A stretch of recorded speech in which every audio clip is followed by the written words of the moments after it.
The Daisie Chain Podcast is proudly supported by Personal Farewells, proudly family-owned and operated independent funeral directors located in Sydney. Hi, this is Emma from the Daisie Chain Podcast. I'm here today with Shani, who's going to have a conversation with me about our memories book. Welcome, Shani. Hello, thank you. And I'm really looking forward to talking about memories with you. That's because you helped me create it. That, and also because it's very close to my heart as well, because I think your story relates very much to, my family's experiences as well. So, yeah. Beautiful. We'll probably cry knowing us. I know. Keep it together, just breathe. Okay. So first of all, I'd love for you to share with us, what was the inspiration behind creating memories? Yeah, so my nan had Alzheimer's, and one of the things that my mum and her brothers found in particular, especially when nan went into an aged care facility, but even before that, when she was in her own home, was they would go to visit. So say my mum would go to visit and would, in conversation with my nan, especially early days, ask her what she'd been doing during the week or what she'd been up to. And my nan, the early days would kind of tiptoe around, not be very specific, not be able to answer the question. And for anyone that's experienced a loved one with dementia, they can actually get quite clever at hiding the fact that they're starting to have issues with their memory. So they would ask my nan what she'd been up to, and she'd be vague, or she would not remember, or she'd say nothing. So I haven't seen anyone for weeks. And my mum and my uncles were all very active in visiting my nan, and my brother and cousins and, other family members and friends.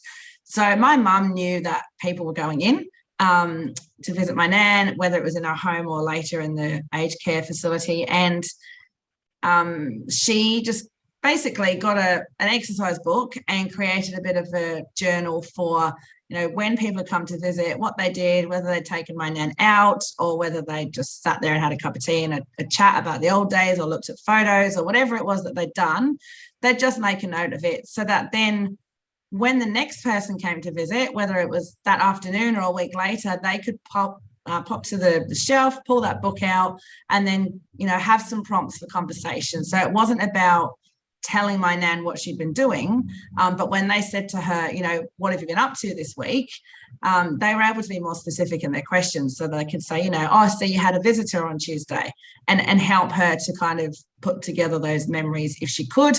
If not, it gave them something that they could have a conversation about, because it can be really hard when someone's got dementia or Alzheimer's that, what do you talk about, especially if they're struggling to remember what they've been doing. So bit of a memory jogger, bit of a tool for the family as well, so that, it's a really stressful time.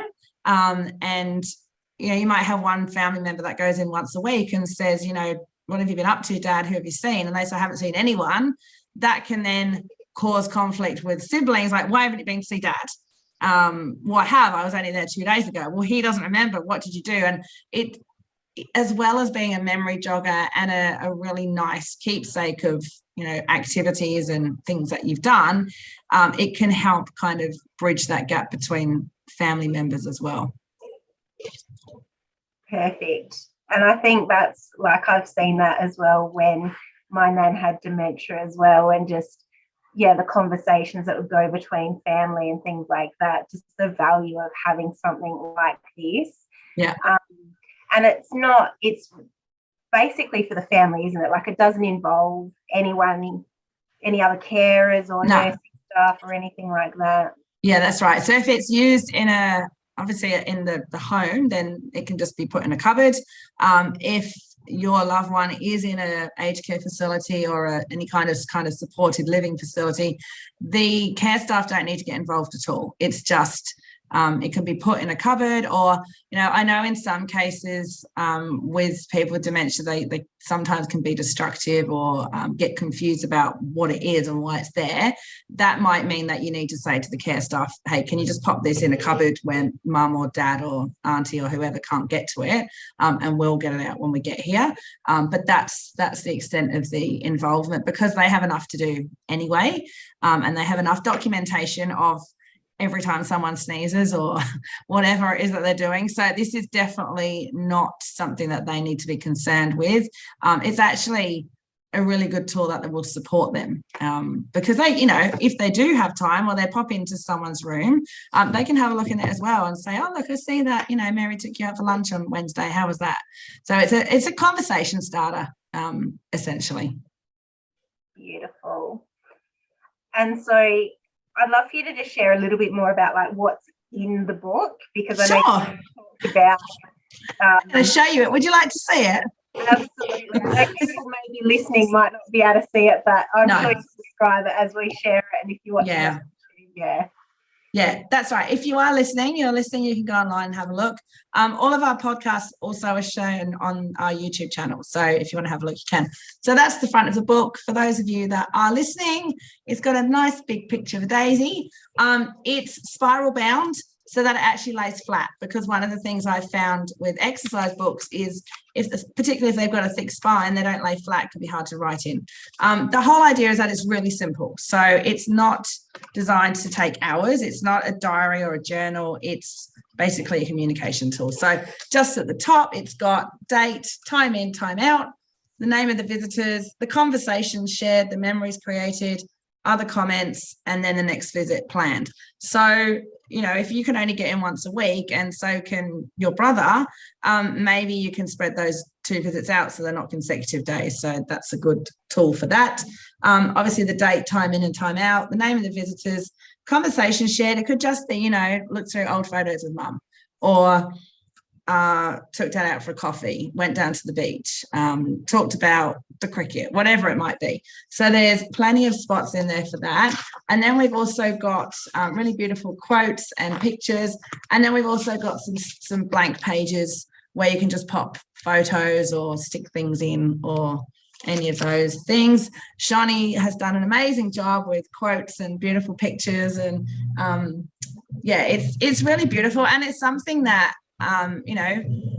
we're being realistic and we're being honest and upfront, and this is a time where we are going to lose our loved ones and they are going to pass away, and it's actually a really lovely memory book to have after that as well. So while it provides a great tool for communication and conversation starter, it's actually really lovely to have and keep, because then you can look back and go, oh, I remember that day that it was Dad's 90th birthday or whatever it is. So yeah, it's really lovely and it feels lovely. And I love having touchy-feely things. I think one of the awesome things about having that physical book, like I think these days for a lot of us, like we're always taking photos on our phone, and so they always stay in that place. So it's a beautiful way, I think, of bringing back that tactile. Yeah, I agree. Because I was looking through photos the other day and I thought, my kids aren't actually going to do this. Like, my kids aren't going to sit down with a box full of photos that some are in albums, some have fallen out and they're just in their wallets from when they got developed. Our children aren't going to do that. Half of the photos that we take, my kids probably won't see again.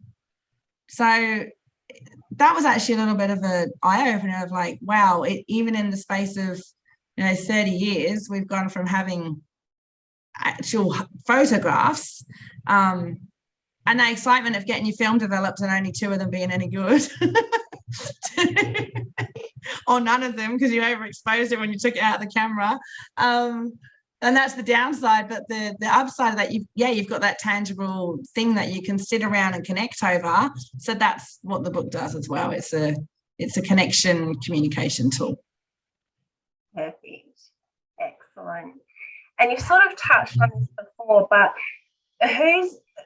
when would you ideally, I guess, recommend start using this book, or who would you use this book with? Like, I guess we've already sort of touched on like dementia and memory and things like that. But So personally, a lot of the conversations that I've been having with guests on the podcasts are basically saying, don't wait till you need something before you do something about it. So whether it's, talking about planning funeral, whether it's end of life doula, whether it's looking at aged care facilities, whether it's, chatting to someone about disabilities and suddenly finding themselves in a wheelchair and having to think about things that they'd never considered before, the theme that's kind of pops up all the time is that we are great as humans as not dealing with something until we absolutely have to and we don't have any choice anymore, which is human nature.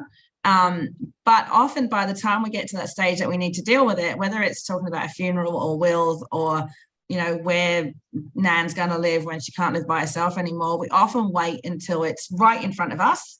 And then the emotions kick in and we're snappy with each other, we're teary, we're volatile, we're not able to think clearly because there's so many emotions flying around. It's the same with this. If you wait until, and I've had conversations with people where they go, oh, you know, Nan's not ready for that yet, we don't need that. And I'm like, now's actually the perfect time to have it. Pop it in your cupboard. You don't even need to wait until someone's got dementia before you start using the book, because you can fill it in with them. It's just a really nice, as I said before, a really nice way of connecting and communicating. So I would say, if you've got a grandparent or a great auntie or a neighbour even that you pop in and check on occasionally, this is a really good thing just to have at hand, either to start using now or wait until you do need to use it when there are signs of memory loss. And not all memory loss is dementia related. So you can have memory loss just as a result of aging. So it's not specifically for people with dementia.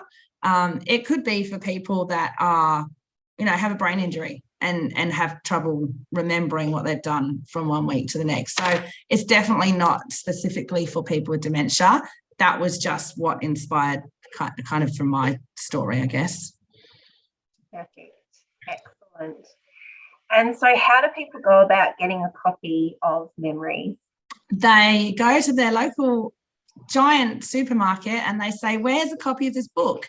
And then the supermarket will come to us and say, how do we stock it? Until that happens, the website or Instagram, Facebook, will be popping up more links. We usually have a bit of a promotion around, Mother's Day, Father's Day, Christmas, those kind of things. So social media and the website. Beautiful. And there's also opportunities as well for organisations to be able to co-brand. Yes. Daisie Chain. Can you share a little bit more about that? Absolutely. I think it would be a fabulous idea if when a person moves into an aged care facility, that particular facility have a welcome pack, which, kind of like when you stay in a hotel, but on another level. It's got your things that you need to know, what to do with your dirty laundry, what times meal times are. But also if we can include in that the Memories book, I think that would be an amazing idea. And there are opportunities for companies to co-brand, to put their logo on the back, to personalise it for their particular facility. And there's also other opportunities for corporate organisations to sponsor the book as well. So they don't necessarily need to be aged care related. They might just have an interest in giving back and giving something to a different group that often get overlooked and not supported. So we can do either or both. Excellent. And you just mentioned there about giving back. Would you like to share a little bit about how, I guess, the book itself gives back to readers? Oh, what a segue. Wait, that's good. So obviously we need more funding. We need more research into dementia. It's one of those things, like any invisible illness, where there's no physical obvious symptoms, unless you're living with it yourself or with someone that has it. It's severely underfunded, and there's so much research can be done on the brain, what happens, why it happens, how we can prevent it, how we can live with it, how we can support people that have dementia of any kind. So $1 from the sale of every book goes to Dementia Australia. In order to do that, we actually had to speak with Dementia Australia, show them the book, explain to them how it works. So it does have their approval to raise funds for them. So I think that's a really good endorsement as well, that they see it as a valuable resource for families and friends. Beautiful. And is there anything else that you'd love to touch on around the book? Just I think everyone should have one. Because like I said before, it is beautiful. It looks lovely. It's really nice to have out.